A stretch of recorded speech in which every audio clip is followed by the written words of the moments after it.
It's that time of year again, boys. Car season is over and the snow is here, but that is not stopping us. Today we're off to the shop to talk about just how well our $200 eBay Turbo held up on our boosted Civic for an entire year. This will be interesting.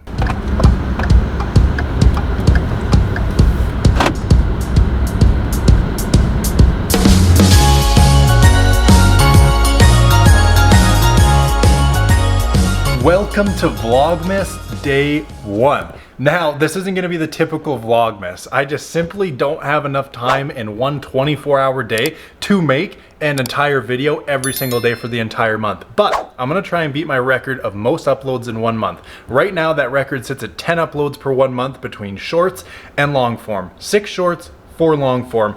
This month, I'm gonna try and hit almost 20 uploads between shorts and long form. So gear up, get ready, and subscribe if you haven't. This month is gonna be sick. Welcome to the first Vlogmas of Brash Garage in the 6 years of this channel being on the internet. Let's get it. All right, guys, yes, you heard that correctly. Today, we are going to be talking about my $200 eBay Turbo, the max beating rods T3/T4E Turbo that I put on this car. And it's kind of crazy because like the manifold the turbo is sitting on, I could have bought 6 to 8 of these turbos worth, but this was more or less an experience, if you will, just to see how it was, because I'm no stranger to boosted Hondas. If you remember way back in the channel's beginning 2018-19 era, I had a red GSR DA Integra with a fully built forged sleeved B18C with a whole set HX35, made 450 500 wheel range at around 25 almost 30 pounds of boost if I remember correctly.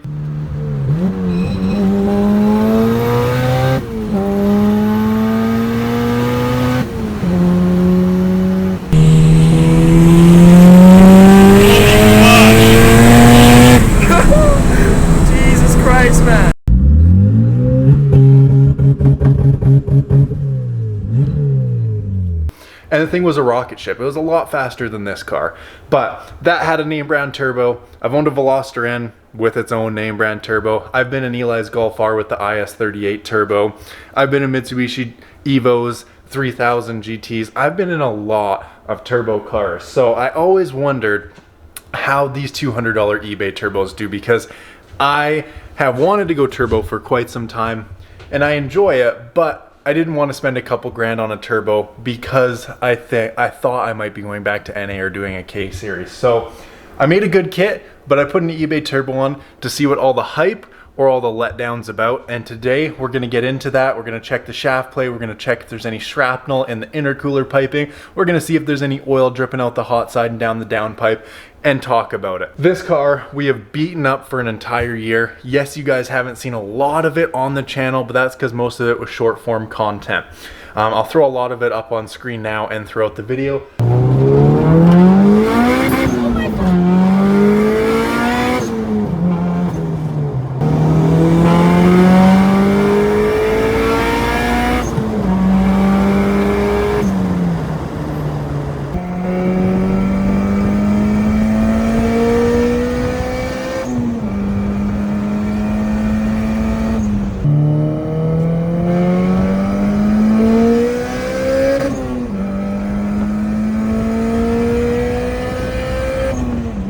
But we have most definitely beat on this car, and it's a good testament to how well this turbo has held up if all of our checks today check out. If not, it's okay because it was a $200 turbo, but we have used and abused this car this year. And without further ado, let's get into the first steps, taking off the intercooler piping, things like that, and see just how well this turbo has held up to the test of time, getting beat up on this EG hatch.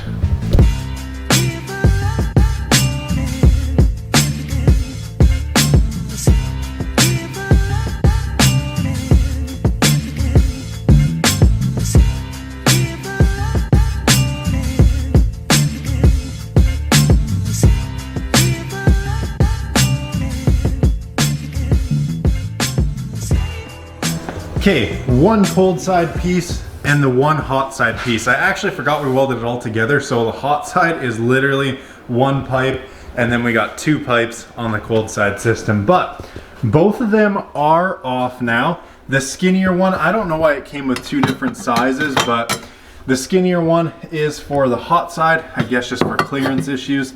And this fatter one with the blow-off valve is obviously the cold side. Now, on first glance, I'm not seeing too much debris inside of it, which is a good thing. I was actually thinking maybe I was gonna see some stuff in here kind of from the turbo guard, but I'm not seeing a whole ton. So that's really nice on the hot side pipe. Now the cold side pipe where things pass through the turbo, as you can see, it's pretty poorly machined and there is some metal shrapnel and things of the sort in there. And I kind of want to stick a rag in there and see if I can pick anything up from it. But the biggest thing I noticed was behind the blow-off valve. When I had this off the other day, I noticed quite a bit of debris on the pipe right here. So I don't know if that was coming from the blow-off valve or from it getting pushed through the intercooler. So let's quickly take this blow-off valve off and kind of see if we can still see what I see behind it in here, because that was a little bit concerning. I could get my finger in there and wipe it and it was pretty dirty. So I don't like the fact that my nice B16A is probably sucking up some sort of debris. So let's get this off. Let's get a rag in here and let's see what kind of shit we can pull out from this. Blow-off valve off. Now here's where things get interesting. Looking inside the blow-off valve, it doesn't look all too bad. Granted, it is cheap Chinese, pretty well garbage, I would say. This is not a real HKS blow-off valve. It's alright, but this is where things get interesting. Can you see those specks in there? Let me see if I can get some light on this for you. You see that in there? What the hell is all that? And straight up, if I go in here and give it a wipe, it's actually really dirty. Like, that is concerning because this is the pipe that goes straight into the motor. So my kind of theory here is I seen that the other day and I'm like, okay, well if this pipe is just as dirty, I guess we know why. It's probably coming in from the turbo guard, letting debris in, but the hot side piping is all clear. So is this just all due to manufacturing? I can't really see it because it's like, it's almost glue resin in there. Like resin, glue, dirt in there. It's like legitimately dirt. So I don't know if that's coming from the blow-off valve seal or what, but it looks a little bit cleaner on the seal than it does in the pipe. Like, that amount of debris is for sure concerning. Every time I wipe my finger, there's debris on it, which I found out a little bit earlier this year, and that's why there hasn't been a lot of driving footage on this car. I don't want my beloved B16 sucking in shit. Now if we look in the throttle plates, we should be able to tell firsthand if that's dirty as well and been sucking garbage in. Now it honestly looks fairly clean in there, so that's a good sign. Maybe there wasn't enough pressure in the pipe at only 7 pounds to really suck all this garbage in. But regardless, I really don't like to see that. Now that we've already found some debris in our intercooler piping, things are getting interesting. Next piece I want to do is actually take the turbo guard off and check the shaft play and see if there's any shaft play on this $200 eBay turbo, because with the turbo guard sucking in debris, having debris in the cold pipe, which like I say, I don't know if it come from the turbo or a loose blow-off valve or what, but having debris in there, only a turbo guard on the cheap turbo, I want to see just how much the shaft has gotten loose, or if it's still tight. If it's still tight, kind of a miracle. But let's go get that turbo guard off and take a peek ourselves. And well, as you can tell by that clip, this turbo guard actually wasn't on there very tight. But as we can also see, didn't have this sort of play in it when I initially got it. You see how it's kind of domed out there? And that it's probably not a huge cause for concern. I mean, the screen's still doing the job, but it does look like to an extent it's been stretched out, probably just from sitting on the turbo. But The guard is off and the guard itself is clean. I don't feel any oil residue or anything on it, but the main question is shaft play. What do we have? All right, I'm not gonna lie to you guys. I'm a little nervous for this part because like I've said it a million times in this video, it's a $200 eBay turbo. I feel like there's gonna be quite a bit of shaft play. I do have a Garrett turbo sitting over there, unknown condition and used, but I mean, I'm kind of liking the eBay turbos. We're gonna get into how they spool, if they taper off, things like that with my dyno charts in a little bit, but I'm kind of nervous to test the shaft play, but here we are, let's do it. It's like next to impossible for you guys to see in there, but still spins freely. It's not a ball bearing, it's just a journal bearing, so it's not gonna spin forever, but you guys can see it spinning in there. Now let's try and listen for shaft play. What? This thing, and I'm not lying at all, I know camera can't really pick it up, but the audio could if there was a lot of shaft play. There is like no shaft play on this turbo. The in and out movement, zero. Side to side, just a hair, but I felt it when it came in brand new and it feels exactly the same. There is genuinely, there's no shaft play on this turbo at all. I'm shocked by that. Another thing I'm excited to do is get this downpipe off, or at least just disconnected and pulled back, because as we all know, 90s Hondas, D series, B series, K series, doesn't freaking matter. What do they like to do? They like to rev high and they like to burn oil. And I've had friends and family follow me when this car was NA with a stock ECU, NA full bolt-on stock ECU, NA tuned on Honda on both my different tunes, full bolt-on, and no one ever really commented on smoke. Maybe a little bit here and there when I'm anywhere from like 8,000 to 9,000 RPMs, just maybe like a little haze, but nothing to write home about. I check the oil after every drive, never gone low. Now, the story has changed with the $200 eBay turbo. With this turbo, the very first drive when I was getting it tuned, and then after it was tuned, I had a friend follow me and say, you know, you're smoking out the back pretty good. And it's not enough to where when you look out the rear view window or look out as you're driving the car to see any smoke in any of the mirrors or through the rear glass. But when you're following it and hitting boost, it smokes. And I was kind of like, it's a 90s Honda, you know, it's boosted now. It's probably just the name of the game. But it really hit home when I went on our drive, and that video is on this channel. If I can find it, I'll link it up here for you guys. So only a couple months ago, we went for a drive, pulled it out of the shop, closed up the shop, and I was like, shut this thing off. I just had a hunch, check the oil. And I checked the oil, and it was on the very low mark, like almost just at the bottom of the dipstick. And I was like, wow. So that smoking is coming from the turbo. Now, is our oil feed too much? I don't think so, because it's a literal pinhole in the feed. It's a freaking pinhole. I was worried it wasn't going to be enough. So is it passing through the seals, being a cheap turbo, getting into the downpipe, burning off? Is it the oil feed feeding it too much, which I really don't think is plausible? Is maybe the engine just getting more tired now that it's boosted and passing oil through the seals? Like, I don't really know, but a nice testament to that is take the downpipe off, or at least unbolt it, pull it back, see if there's any oil on the hot side, and see if there's any oil in the downpipe. Because if there is, that's a sure shot indication that the seals in this thing are junk. And considering that it makes boost early, 5,000 RPMs, it doesn't taper off all the way up to 8,300 RPMs. We knocked the rev limit down from NA just to be a little safe. It doesn't taper off, makes boost quick, sounds good, works good, having no shaft play after beating on it for a year. Something surely with an eBay turbo has to gone wrong.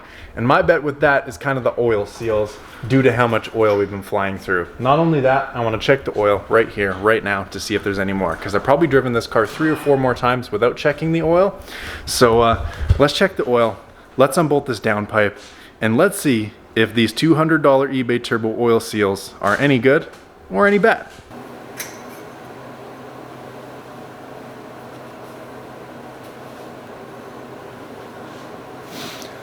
Okay, well, to my surprise, after a couple drives, hopefully you guys can see that, the oil is at the full mark. So we're good on oil. I don't know why it ended up burning off like a lot of oil this summer. I've only ever had to top it up once, and we've driven this car a lot. But that being said, I've also had this B16 in the car now for 3 years, and not once have I ever had to top up oil until this $200 turbo went on. So I'm glad that the oil's on the dipstick, but let's dive deeper. Let's check the hot side and see if there's any oil passing the seals and dripping down the downpipe, because where else all this oil could be coming from that I'm supposedly losing every drive, aside from the oil seals, I don't know. So I'm low-key hoping that it is that, because if nothing's wrong with this $200 turbo, why the hell spend $2 grand on one? Unless you're making mad power and have a $100,000 build. But for stuff like this. And guys, considering the state of this cold side pipe with all that shrapnel in there, I don't even want to put this thing. You can see there's like orange bits and rust looking stuff in there. The camera hates to focus on it, but I don't even want to put that back on the car, because B16s, B series in general, with the rise of K series and the popularity of them, these are getting harder to not only buy, but more expensive. And if my engine, this perfectly good, healthy compression check B16 Ripper, is pulling in all that junk from a simple intercooler pipe, I don't want that on, bro. This engine does not deserve that. And honestly, it is my fault from using all this Chinese stuff, and that's probably where it's coming from. But I mean, even if we just wipe our finger in that one, it doesn't seem like there's much at all in there. So that is concerning. I don't want to put that pipe back on because I don't want this engine sucking up crap. But let's take this downpipe off, see if we can't see any oil getting past the seals here.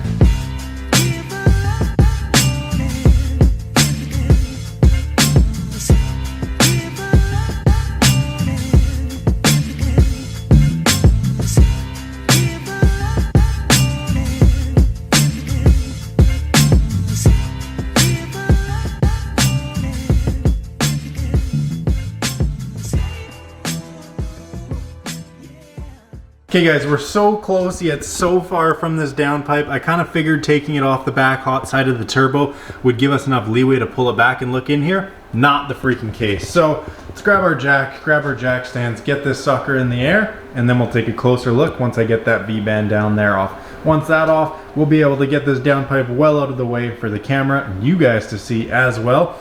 And I don't hope that there's oil getting past the seals, but I can't see where else it would be burning oil from. This engine's not tired. It's a fresh, refreshed, really good engine. So I kind of hope low-key that it is the seals, because I don't want it to be something worse related to the engine. But with the engine sucking in all that shit from the cold side piping for God knows how long, every single drive, 1 drive, 2 drives, I don't know. I'm not too stoked with that at this moment. I wanted forced induction, but I didn't want dirty forced induction with dirt, metal, debris getting sucked into my motor. But let's hold off on that. Let's take the V-band off, get this car in the air. Let's take a closer peek at the hot side of this turbo.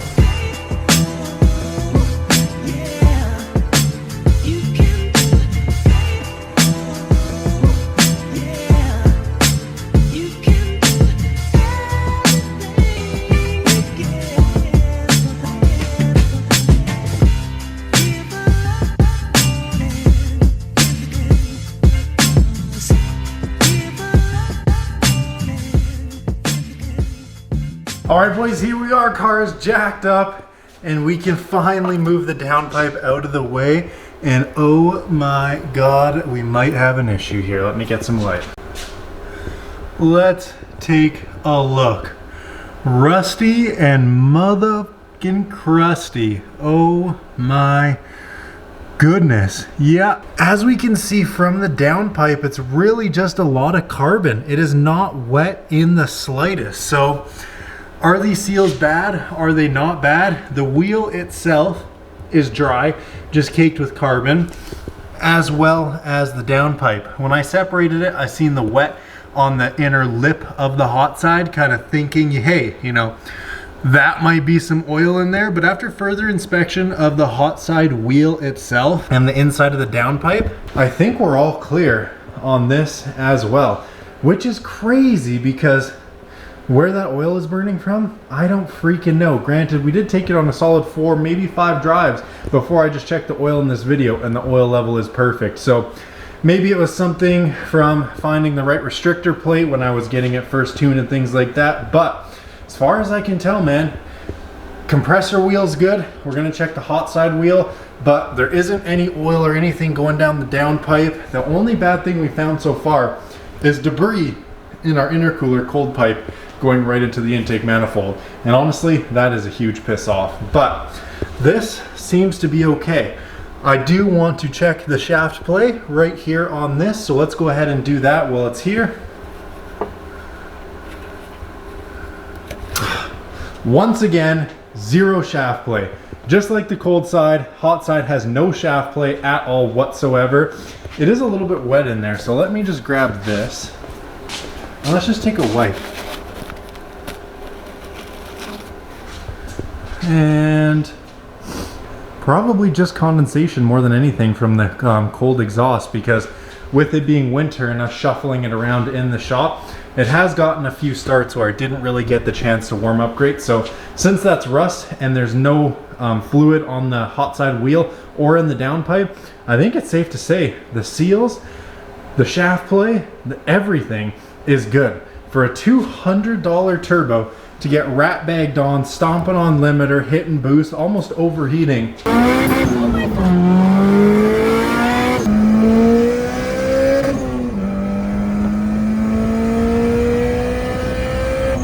It held up insane. Let's get all this put back together and let's talk about this.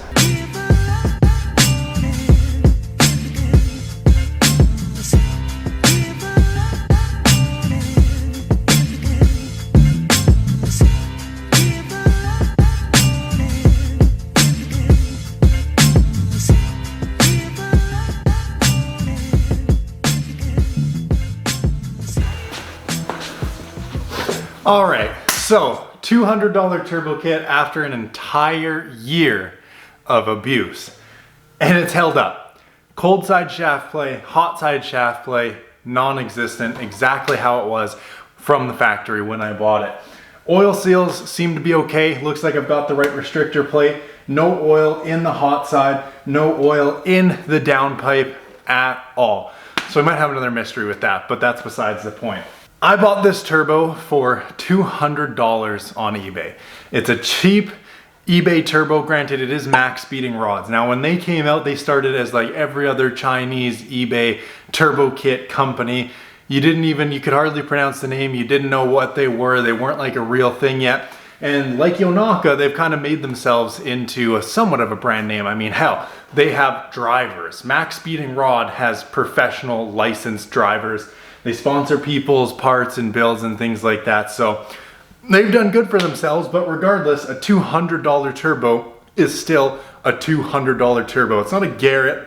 It's not a Zona rotor. It's not a Precision. It's not a whole set. It's not a Borg Warner. It is a $200 turbo, no matter what the name stamped on the side is. Is this one better than some actual no-name knockoff straight from China garbage? I mean, probably. I beat the hell out of this car for a year. I installed this whole thing myself. All of it was picked out by myself. I decided when I was looking in turbo kits, I don't want to just get a kit. Here's a $1,500 eBay kit. Here's a $1,500 CX Racing kit. Here's a $2,000 kit that only comes with half the stuff because most of it's name brand and there's 3 parts to the kit. So I didn't want to do that. So I went and picked every single piece to this puzzle and it's worked phenomenally. Now, a lot of people are like, oh, it's not ball bearing, it's journal. You guys see me flick it with my finger when we were looking at the compressor wheel. It doesn't spin for that long. When the engine's just running in this little 1.6 liter, it does sit there and spin though. It's not going fast, but it is spinning. Now, it might lead you to think, oh, it's not gonna last as long, this and that. Granted, I've only had it on for a year, but it's been on for a year of abuse. This isn't a daily driver, right? Like when this car leaves this shop, it gets the absolute shit kicked out of it. Limiter, spinning tires, no lift shift, banging gears, having fun. That's what this car is built for. It's got a stout ass B16A engine. It's got a wicked B16 transmission. It's got a nice turbo kit, a good fuel system, a Honda wideband, like no corners cut except for an eBay intercooler and an eBay turbo. Both of them work, both of them do the job. This car had a boost leak. So when I first put it on, it wouldn't make boost to like 7,000 RPM. And I was like, oh no, we're doomed. I have like 1,300 RPM of boost. Turns out it was a fat boost leak coming from that cheap, shitty Chinese wastegate. Once I fixed that, we're running at a cool 7-8 pounds right now, and it builds boost as soon as VTEC cracks. It's anywhere from like 5 to 5,200 RPM. Nothing crack VTEC, you're in full boost. It's right there. So rev limit 8,300, comes in at about 5,000. You got a ton of room and boost. And when you shift, it doesn't even matter if you really granny shift it or no lift shift it. When you shift and you get back on, you're still in full boost. Granted, full boost is only 8 pounds. So it's not like you're making 30, 40 pounds of boost and then you're right back into 30, 40 after a shift. But it doesn't fall off in between shifts. You bang gears, you're still in boost. There's no waiting. There's not much leg for it. I mean, 5,000 RPM, some might see that as a little bit laggy, but when you have engines that are, made to run from factory to rev out to, 8,500, 9,000 RPMs, you got like half the RPM range of pure boost. And let's face it, no one has a B series or a K series and drives it under 5,000 RPM when they're trying to have fun. That's just, 5,000 above, that's the fun range. So no, this turbo doesn't take long to spool up in my opinion. It takes just as long as it takes to crack VTEC, and in my opinion, that's perfect. And so the other side of that, people might be thinking, oh, but I bet the boost falls off up top. And it doesn't. I'll throw a dyno graph on screen here now. Nabil tuned, shout out to him. He's my tuner, remotely tunes this. He's tuned it NA, he's tuned it NA with a fuel system. He's tuned it twice or 3 times now boosted to get it where it is here. And those 2 or 3 times for boosted wasn't his revisions. It was me messing with stuff, changing things I didn't like, so on and so forth. You guys would see that. All the videos are on the channel if you've been a subscriber for this year. But the boost does not fall off up top. As you can see, it comes in, it goes straight up, and then it kind of levels out. But all the way through, all the way till red line, we're making that 7-8 pounds of boost all the way through. It's not like it 5,000 RPM, 7 pounds of boost, and then it tapers off. It spools perfect as far as I'm concerned, and it doesn't taper off. All that mixed with no shaft play on either side of the turbo, no oil seals leaking after an entire year's worth of beating the life out of this thing. It's a dub. It's an absolute win. I don't really see what else you could want from this thing. It just works, man. Sure, I could have spent $1,000, $2,000 on a precision turbo, a Garrett turbo, and maybe it'd spool 500 RPM sooner. Maybe it'd be a little bit more responsive, a little bit snappier on the throttle. Maybe it would have made a little bit cooler noise. Maybe this, maybe that, maybe the third. At the end of the day, this is a $200 turbo. And if you guys don't know about manifolds, this is a little 1.6 liter engine. It's hardly any displacement. Not many people boost B16s because at the end of the day, yes, they're dual overhead cam, but they're 1.6 freaking liters. They're tiny. Torque isn't real with this car. So to spool up a turbo that quick, to match VTEC coming in, it's amazing. Now, with it being a B16 and at a small displacement, the fact that it can even spool it up that quick and have it spooling just sitting here at idle pretty much is crazy. You get on the 2-step and this thing builds boost quick. Like the whole setup just works. And it would work the same if this was a Garrett, a Pulsar, a precision turbo. It all worked the same. If you guys remember about 5 years ago on this channel, I had a red DA Integra GSR, fully built, forged internal, sleeved, built head, yada yada, B18C in my DA Integra. Ended up blowing it up, not the internals, lifting the head, pulling the head studs, floating the valves, that whole meal deal, because my wastegate got stuck and it was probably making God knows how much horsepower, but that's besides the point. The point is that had a whole set HX35. Granted, it's a diesel turbo, but it made like 30 pounds of boost and it was a real turbo. I've also been in and driven Eli's Golf R with the IS38 turbo. I owned a Veloster N with a more name brand turbo than max speeding rods. I've been in Evo 10s, 3000 GTs. I've been in a lot of boosted cars, whether it's factory turbo or WRXs with the red, blue, silver, black turbo, whatever. I've been in them, I've felt them, and I've driven a lot of them. And unless you really know what you're talking about and you drive a lot of turbo cars and you are really in tune with the whole turbo world, if I told you this was a Garrett and you never looked under the hood and I put you in the driver's seat and you were hitting boost banging gears, you'd probably believe me. I mean, granted, it's not a Garrett. Granted, I do have a Garrett over there. I've never ran a Garrett on this or my Integra, but Integra had a name brand turbo. This has a knockoff turbo. And, you know, granted, the Holset HX35 was a diesel turbo. It didn't spool nearly as quick as this. But, like, I have no bad things to say. It works. There's no shaft play. The oil seals haven't broken or let oil get by the seals or anything yet. It's clean. It's tidy. It works. It builds boost when VTEC kicks. It holds till the end of the RPM limit. And I mean, what more can a guy ask for? The biggest problem with this is this charge pipe on the cold side going into the intake manifold has debris in it behind the damn blow off valve. That's probably just on me for buying a cheap junk Chinese intercooler kit. If I keep the turbo kit on this, I will get new piping and I will get a tile or Go Fast Bits V-band blow off valve to go on it, and I'll make sure that the cold side piping is the same diameter as the hot side, because as you've seen at the start of the video, the cold side's fatter than the hot side. China, that's really all I can say about that. But that kind of begs the question, do we keep it turbo? Do we go back to NA? My favorite time of this car was this state right here.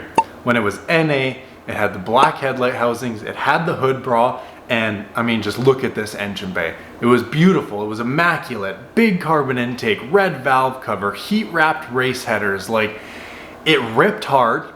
I'll put a video of that on screen now.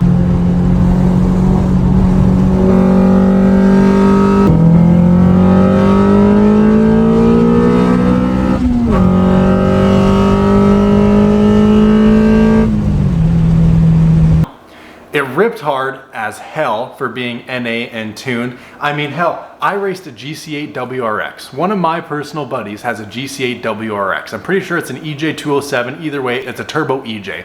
It's got a couple bolt-ons, but it's stock ECU, stock tune. And this car, without the turbo, kept up exactly. We were neck and neck. And it also raced my buddy's Mark 7.5, not Eli's Mark 7 Golf R. Granted, the Golf R won, but it wasn't really dishing out on me. It was right there. So with all that being said, this thing ripped NA, and I personally want to take it back to its former glory of being NA. I kind of caved into the people and my friends and the hype of doing a turbo Honda, but I've done it before, and I knew that I liked NA better, and now I've done the turbo on this, and I want to go back to NA. Let me know what you think of that in the comments below, but I want to restore this car to its former glory of being a naturally aspirated, absolute 9,000 RPM ripper, and unfortunately ditch this turbo kit. Will it go on another chassis? Will it get sold? I don't know. That's up to you guys, but you let me know, what should we do to this car? Revamp the turbo kit or take it off and go back to its former glory? Comments are wide open. Comment, like, subscribe. I'll see you guys in the next one. Peace out.